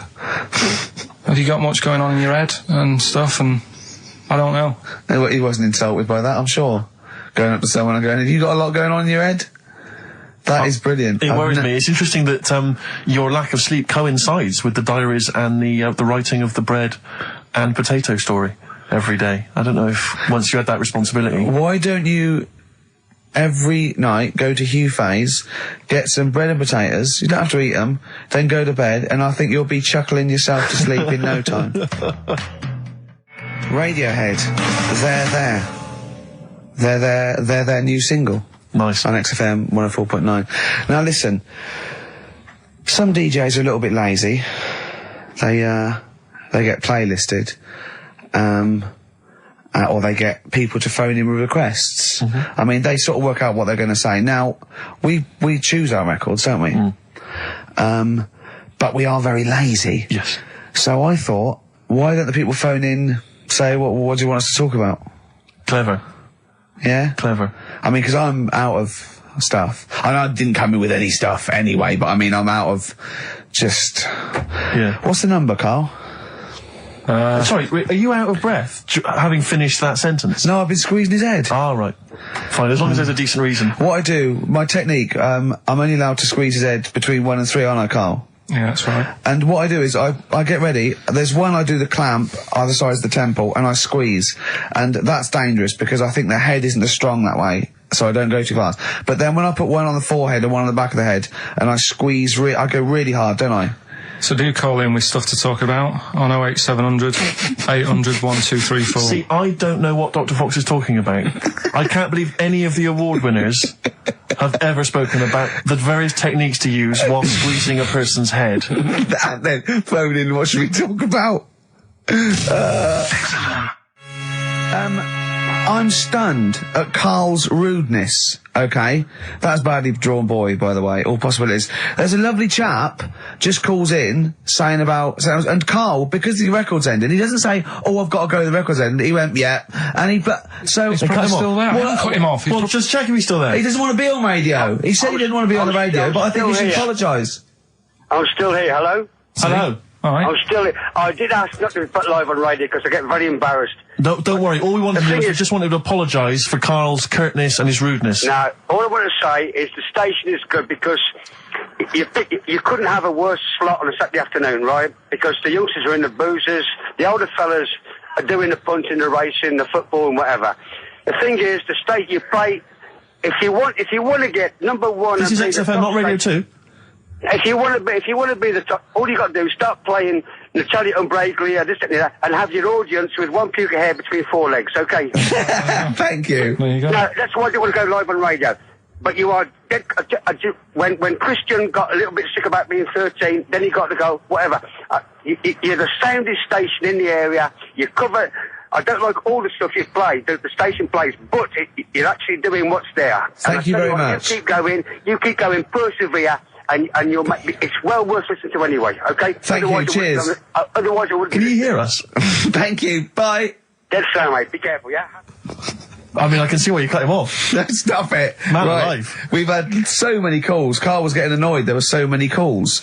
And we've had suggestions from Ned saying talk about Jimmy Savile. John in North London. I've just got John in North London. What does he want us to talk about? Oh, forgotten.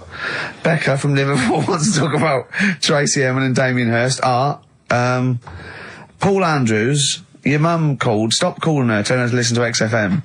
Yes, you, Paul Andrews, is about 38 at home with your wife and kids. Your mum just called in. I think someone wanted amazing monkey facts. I can't even do this right, can I? To be honest with you, last week we were slagging off Karl as being the weak link in this show. I think it's clear what the weak link is. Oh God, who's the bloke who wants Hayley to go with him to X-Men? See, I shouldn't make notes. What's wrong with you? If you didn't spend so much time squeezing his head and eating pies, we might get something done. Right, okay then, what should we talk about then? Right, play a record and we'll discuss this. Tracy Emin, make your bed. Make your bed. Damien Hirst, stop cutting up sharks and things. Picasso. Alright. Right, Rockbusters, what have you got for us, Karl? Right. There we go then. 3 clues, 3 cryptic clues, couple of initials. Email in, ricky.gervais@xfm.co.uk, win some stuff. Do you want to go through the stuff? Yeah, you get them. You're definitely improving yourself as weeks go on. We've got a 3 CD set of the best of Inspiral Carpets. How they strang that over 3 CDs, I've no idea. Yeah, I know. Extraordinary. A number of other CDs, all of which are okay, plus a T-shirt and a copy of Marion and Jeff Series 1 on DVD. Not bad at all, in an XFM bag. Well, he's noticed X-Men 2 isn't there, because it's not out yet, but it is at the cinema, so I think Hayley should go with, what's his name? Shut up. Okay. Right, go on, Karl. Right, the clues are, clue 1. Oh, they're having problems. This is... Right, brilliant. Rockbusters. This is what we've been in for. I tell you what, I think Foxy was really soft on us. I think he's... Oh, go on. This is what we tune in for. Okay, so this clue 1 again. So go on. This is brilliant. Come on. This is like Who Wants to Be a Millionaire? It's class. Come on, Karl. Don't worry about him. He doesn't understand radio, Karl. I heard his show before we had us. He was doing it. It sounded just like Dr. Fox. Yeah. Right, go on. Clue 1. They're having problems. They haven't got any rice. Say it again and say it like it's written down. Right. Say it like it's like you're reading it as opposed to making it up as you go along. I know you are, but say it again, because all the ums and ahs people think are integral. They're having problems. Do it again. They're having problems. They haven't got any rice left. Different. A cryptic clue every word. That's the matter. I love that. What's the initial? CC. CC, and the clue again. They're having a few problems in that. Because they haven't got any rice left. Different every time. God, that's number 1. Second one, the Geordie fella doesn't know what he's been charged for.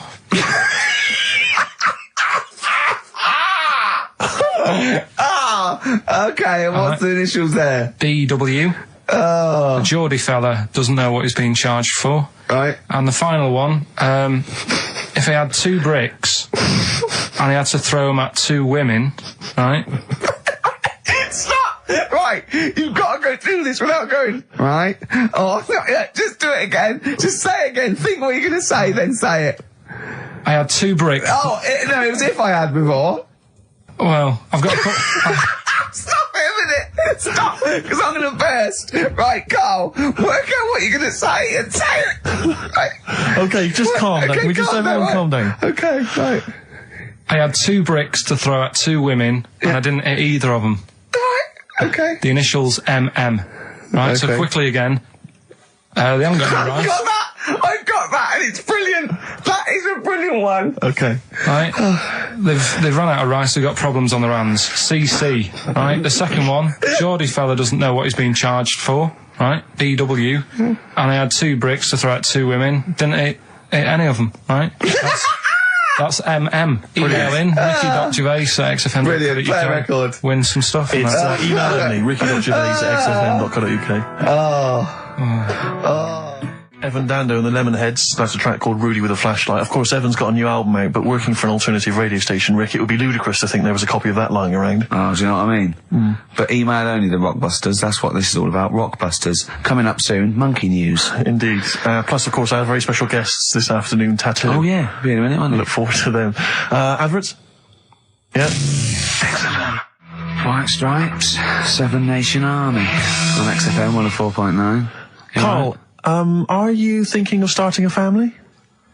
Only if, like, an accident happens or something. Yeah. Were you there, Rick, when we were chatting about this the other day? Oh, yeah, no. What did you say, Well, Karl? we were talking about his career and because he's on MTV and I was going, oh, you got to do this now. He's going, look, if it happens, it happens. I've said to Suzanne, if it happens, it happens. He goes, well, what are your plans? I was saying with Ava, she said, are we going to have kids tonight? I go, look, if it happens, it happens. I go, well, how will it happen? He goes, if a condom splits. Amazing. I love the idea that that's the way you plan for a child. Imagine telling them that. Where was I conceived? Can't remember. The condom split. Yeah. You're an accident. I love that. The romantic nature of that is I was just told I was an accident, but, it doesn't matter, does it? Yeah, it doesn't matter. That makes a lot of sense. Yeah, but it doesn't matter. Do many people sit down and say, right, do you think we should? Yes. Well, they lay down. Yeah. I'm busy. You can't sit down, you haven't got time for that discussion. No, it doesn't mean the conception. I think it means bringing up a child till it's 18. But the thing is as well, it's one of them, innit? It's like, if you think about having one, you go, well, the sort of negatives, outweigh the positives, Yeah. I think. Right? Go on. But if you have one, you go, oh, it's not that bad, is it? So what are the positives and what are the negatives? Like I say, the negatives outweigh it. I can't think of that many positives. They get in the way, don't they? Mm-hmm. Cost you a lot. Cost a lot of money. Same with marriage. Like Suzanne's saying, we'll get married, so what for? Well, marriage doesn't cost anything. Well, it does. Well, no, if you go to the registry office and then buy a house. But then what's the point? Well, tax breaks, presents. I don't think you get them anymore. Do you? I looked into that. You old romantic. What would you rather have, a ring or a 3% saving? Yeah. Oh, I love it. Well, I don't see the point anyway. I got down on one knee and presented with some inland revenue forms. yeah. Just to show the benefits. That is great. I mean, if you are planning it, I think you got to involve me and Steve in the radio station because it'll be. I mean, you take quite a lot on, don't you? Mm. So if you've got a kid at home and you're not sleepy, you haven't slept since you were 12, you've got this, you've got MTV, you've got a kid. It might be one step too far because I wouldn't want to push you over the edge. Well, no, see, go on. Sorry. No, I just was going to say I was talking to Suzanne last night about it and saying, about earning money and that. And she said, well, you already sort of earn a little bit more than me. Mm. So if you get loads of money, she said I'd be happy staying at home and doing nothing, maybe looking after a kid. I said, oh, so that's not happening. Right. I said I could have a load of money now tucked away. I could have won some money and I wouldn't tell you. I still want sort of that check offer every month. Because I get a check offer to sort of pay the bills. Yeah. And I think you need to keep that in a relationship. Sure. Do you know what I mean? Work as a team. Yeah. Yeah, that's not working as a team. Of course it is. Well, no, you share everything. Sharing everything is working as a team, whether you earn most or whether you some 35 grand back. It's not like you think that, oh no, I won the pools, but I give her half, she'll get lazy, she'll just sit around the house doing nout. No. So she's still got to go to work in a job she hates. Yeah. I'll tell you though, she thinks that'd be the worst thing that could happen if we got a load of money. Because she'd want to go to Egypt, I'd say I'm not going. Why would she want to go to Egypt? I don't, that's what I said. No, why would she? Why does she want to go to Egypt if she wins a lot of money? She said it's meant to be pretty good. So the incredible wonders of the pyramids and the Sphinx and so on, that's not of any interest to you? I've seen it though on the telly and that. I don't want to go all that way just to see it. Exactly. Right. Yeah, exactly. That's to experience other cultures, other lifestyles, travel broadens the mind. Well, you don't. No, not really. You've seen enough different ones here, haven't you? Yeah. There's parts of Wiven. Oh, you haven't seen yet. Yeah. Okay. Well, so you don't want to make enough money. You don't want to make a lot of money because you're worried that Suzanne might want to go to Egypt. And then no. And that's going to tell you I don't want to tell her that I'm making a lot of money. I can still tuck it away. Right. And what will you do with it? When are you going to spend it? When you turn up in a big converted limo, goes da da da da da da da da da da da da. Come on, we're going to bingo. Where'd you get the car from? Never thee mind. Right? What? Won't you be suspicious? When you've got a pet chimp. You know what I mean? What are you? I mean, yeah. What would you spend it on? Is there nothing that you want for? No, I've never. No, there's now at the moment. Honestly, it's. I'm quite happy. Do you know what I mean? I don't ask for much. But you're not happy. You're always whinging and moaning. Always whinging. Clearly, there's something wrong. What if someone gave you? Okay, right. Let's be serious. We're not talking about billions, right? But if someone gave you a cash injection, just a one-off cash payment of £250,000, okay, what would you do with it? I mean, that's too easy, because that should obviously be a house. That should be the best house you can find in London. I probably want to go and see a tornado. Right. That's on your list. Okay. In many ways he's so sweet, but I want to shake him. Can I just point out to you, Karl, I don't know if you know this, but if you get caught in a tornado, you do not whisk off into the magical land of Oz. And land somewhere nice. Yeah, and crush a witch. Still in your rocking chair. Yeah, it doesn't happen. It's quite dangerous. But you'd go and see a tornado, number one, fair enough. Number two? What brochure is that in? That one? It's Texas, isn't it? Okay. Oh. Number two? Texas. So he's got tornado number one. What brochure is that in? Number it's two. Texas, isn't it? It's Kansas, I think, mainly. Well, I noticed someone's emailed here a link for, can you believe you luck, Karl? Monkeys for sale. Now, I don't endorse this in any way, but here you are. Here's a monkey for sale here. Oh, that's terrible. $2,500. It says male, very smart little guy, loves to play and gives kisses, wears diapers and clothes, has been around lots of people and loves them, healthy and loves to eat. Sounds like Ricky. How much is that? Well, it wasn't Karl, because it says loves to be around people. Yeah. There's a gibbon there. A gibbon for... Too pricey, though. It's like that Donald McIntyre programme he did, that Cheapest Chimps programme. He didn't do Cheapest Chimps. He didn't do a programme called Cheapest Chimps. Saying that, but... Well, he didn't. There's at no point did Donald McIntyre do a programme called... Play a record a minute. Play a record. Oh. Cracking tune. Now, if you're down in Texas, chasing your tornado, this will be on your stereo, surely. Surely, if you're in Alabama, it'd be in... Well, he doesn't go to Alabama, it's Texas, that's where the tornadoes are. Do you not listen to what he says? It's Kansas. It's Kansas. Lydia Skinner, of course, Sweet Home Alabama. Always worth a play, I think maybe once a month. Yeah. Brilliant. Karl, we're talking about having kids and stuff. I've always been quite thankful that Ricky's never wanted to have kids, because I just think he would set the worst example for a child that he possibly could do. Just in conversation the other day, just happened to mention that he's taken to eating in the bath. Yeah, well, let me explain something. Right. I've got busy schedules, yeah. I get up, I meet Steve at a certain time, and I go, I've got to go at 3:30 today, Steve, I'm working out at 4, I work out 4 till 5, I have to have something to eat before I go out, and I often meet Johnny for a beer at 6 or something, or go somewhere. So, I thought, oh God, if I go around and have a bath straight after, then I have something to eat, I go, well, I've got, sometimes there's chicken legs, right, and they're greasy. So one day I thought, hold on, I'll go to the bath with the chicken legs, I'll eat them in the bath, and it's brilliant. So I'm sitting in the bath, I eat the chicken egg, it's really greasy, right? I just throw it in the bin, just go under the water, come up, I'm clean. I've eaten, I'm clean, I get dressed, I go out and meet Johnny. I've lined my stomach, and the good thing about that is that when I come home, after a few beers, and I've eaten the chicken, I go, there's only bread left, I just wipe it round the bath, I got a lovely bread and dripping sandwich. That's not true, that bit.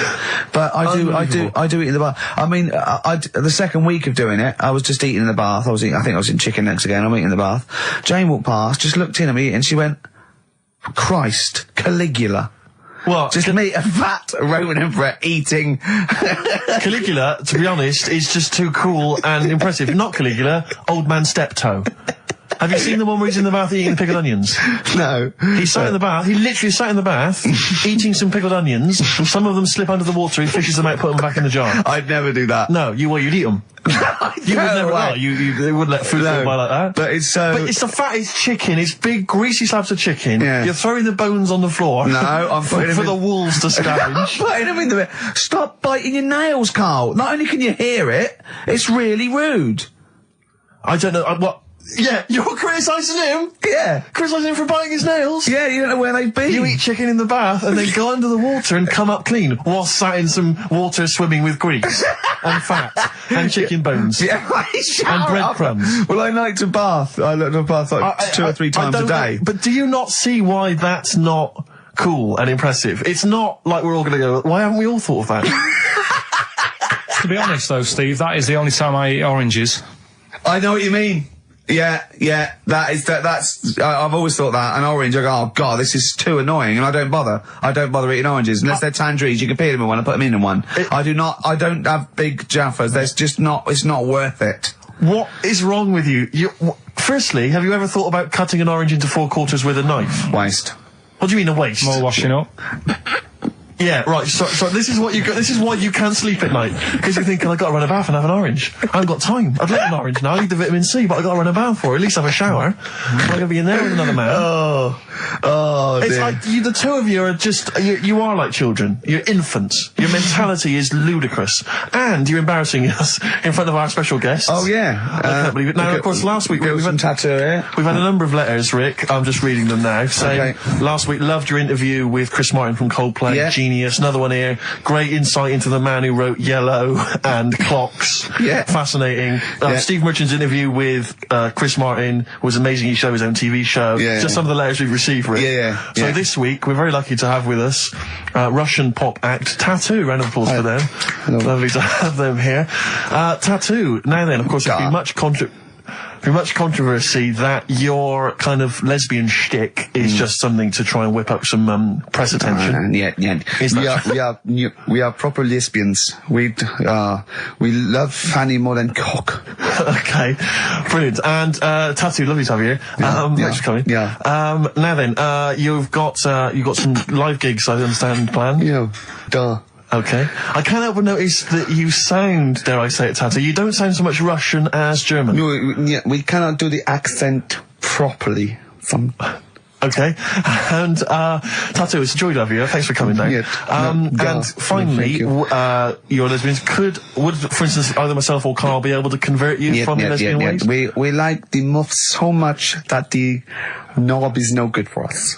All right, well, thanks very much, Tattoo. Yeah, thanks, Tattoo. Thanks very much. Cheers. Yeah. Extraordinary. Next week, share. Brilliant. So if you've got any guests, special guests you love us to interview, then let us know. Ricky.Gervais@xfm.co.uk. Look at Carl's face. And we'll try and get there. Oh, dear. Play a metal, Carl. Rockbusters answers next. I was going to say, well, do you want to do that? No, let's do it next. After the Just record. was going to say something. What are you going to say? About gays and that. What? In a bit. What are you going to say? Well, we'll look forward to that. Martina Topley Bird. Need one on XFM 104.9. Right, there goes the girls from Tattoo. See you later. Well Thanks, done. girls. Cheers. A Right, couple of listeners Carl, what were you saying before we cut you off? Yeah, it's just like, you know, you had the girls in and that, and it reminded me, I was talking to Steve in a week. Yeah. I think it's, when people were talking about going to Stringfellas and that, Yeah. I was talking about seeing naked people. Yes, I asked him, I said, when he used to watch, say, he accidentally flipped onto BBC Two and some ballet was on, would his eye ever been drawn to maybe the gentleman's lower regions rather than the ladies? The gentleman's package. Yeah, would your eyes ever be accidentally drawn to that and you couldn't resist it? And you said yes. Yeah, because, right, and I don't think dear. I'm, Oh, dear. Well, go on, I mean, fair enough. no, right. I'm always looking at the beautiful ladies, but fair enough. Yeah, No, go on. but, right, Have you ever looked at Wayne Sleep's testicles? I went out. Have you ever looked at Wayne Sleep's penis and testicles? I went out on a night out, right? And it was it got to some point in the night where two women and two fellas got on stage. Right. Started stripping off. Yes. Yeah. Just what, members of the audience? No, I think they were like part of the act, right? Right. And, What was this, panto? the fellas had like their undies on, and the girls just had their knickers on. Yes. Right? And, Sounds pretty erotic at the moment. Go on. and at the same time, they all whipped their pants off, Yes. right? It was Now- Bucks Fizz, wasn't it? The adult show. Now I said to Steve, at that point, Sorry, I wasn't there. He said this to me later. yeah. I said, well, you have a quick glance at the fellas. And then the annoying thing was, I thought, right, now I'll have a look at the women, and it was too late. They put the knickers on. How long were you looking at the fellas? Not that long, but But it why was were you like, looking at them first? it's human nature, isn't it? Why? I don't know, but I'm sure you would have done the same thing. You just Why? sort of think, well, how are they shaping up? So it's a comparative test. So who had the biggest knob? Which one of the blokes had the biggest knob? No, it's like, normal. But This is a whole new side of you. This is a whole other area. So you look at ballet dancers, you look at the gentlemen's. No, I don't. package. I just was, when he said this, it reminded me of this night when I was walking home thinking, Oh. didn't get a look. because I was messing Where up. was this? What event was this where people are stripping off? Carl, I tell you what, you are the most interesting man I've ever met. But are you comfortable being nude and that? We've done this. Well, I don't know what this is. We did this last week about, are you comfortable being nude? No, I know, I was talking you're about probably that. most comfortable being nude. It's just probably not in public. Well, Ricky's only really comfortable nude when he's eating. Yeah, there's nothing to get, you know. Yeah, you can just wipe spilt on yourself it. down. Yeah, you just sit in the bath, yeah. No, but I talked about that, and then when I went home, I was talking to Suzanne about it, and she said, "What's all that about? You don't like being nude, right?" And I said, well, it's not. It's like I'm part of an Alan Bennett play. It's just, I love the way you talk. Remember once, right? I don't know if I should talk about this really, but Well, that means you should, so go on. Go on.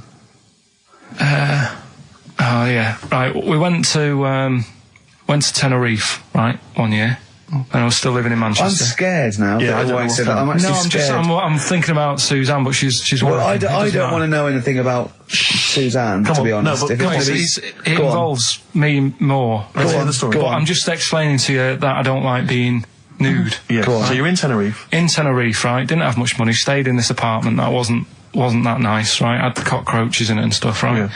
Didn't have much money to go out at night.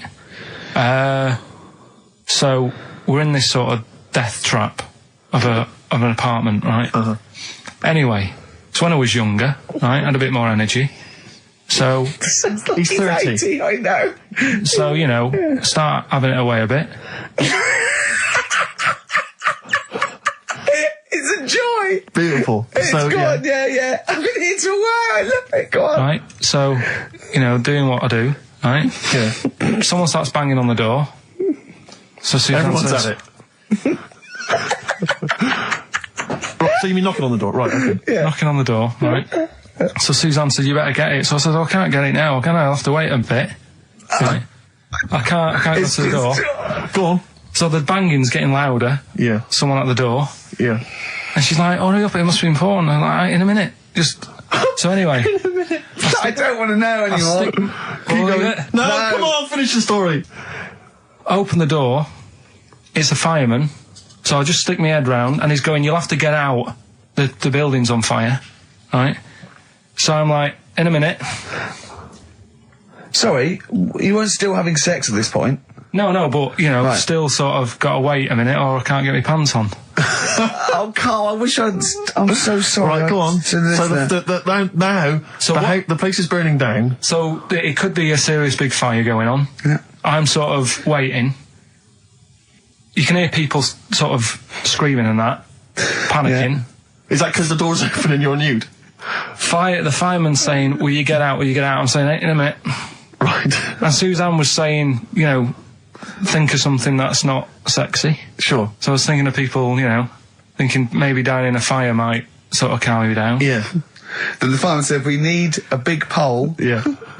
Yeah, Sure, go on. But what I'm saying is that, to me, I wouldn't have wanted to go out and be safe over, do you know what I mean, over being naked. I don't like walking about without on.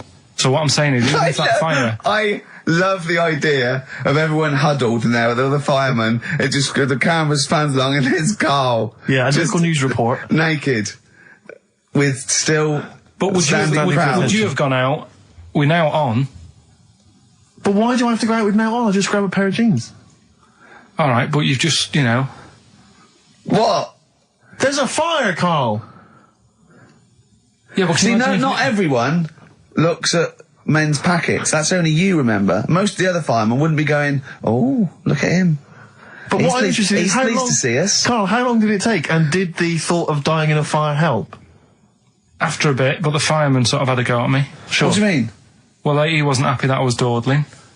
Well, to be fair, But what can you do?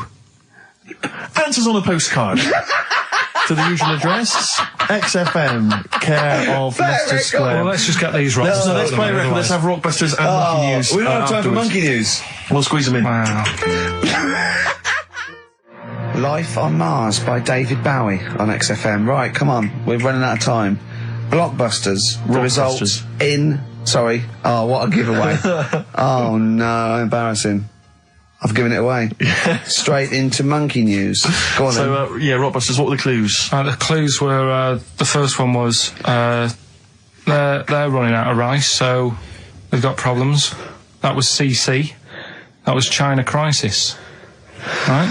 Okay, yeah, if they ran out of rice in China, it would be a crisis, fair enough. Second one, the Geordie fella doesn't know what he's being charged for. Right? That was Bill Wyman. Brilliant. Yeah. Brilliant. And the third one, I had 2 bricks to throw at 2 women, and I didn't hit either of them. That was Mister. I let him up. Those were alright, those. That's extraordinary. The winner, Gina. I think Gina Ferry. Well done, Gina. And the reason I gave it to Gina is because she's included, and this is a wonderful segue, some monkey fact information of her own. She says, apparently, that the group Chumbawamba got their name from one of those monkeys in a room with a typewriter experiments. Someone did it as a joke, and Chumbawamba was a word that was typed out, and that's where the group got their name. And apparently. their lyrics.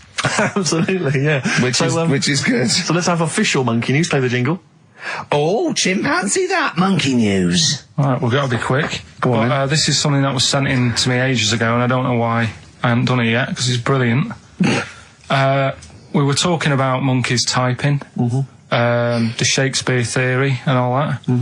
Well, this is about a little monkey called Marty, right?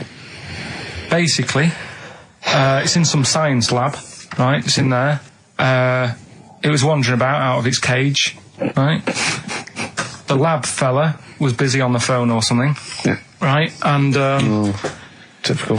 it's wandering about. It goes up to a PC that's in the corner, a little computer, types down, "My name is Marty," right? So the fella got off the phone, saw this on the screen with the monkey sat there, says to his mate, "Have you done this?" Right, hold on, Carl. Let him finish. Before you question, always let him finish. I don't know what to do. Time's against us, come on. He said, "Have you done this?" He says, "Done what?" He said, "This on the screen here saying, 'My name's Marty,' right?" He goes, "What are you talking about?" As he's having an argument with his mate saying, "You're lying, you did it," monkey's sat there typing, "This isn't a practical joke, my name is Marty." Right, and that's the end of the story? I'm not coming in next week.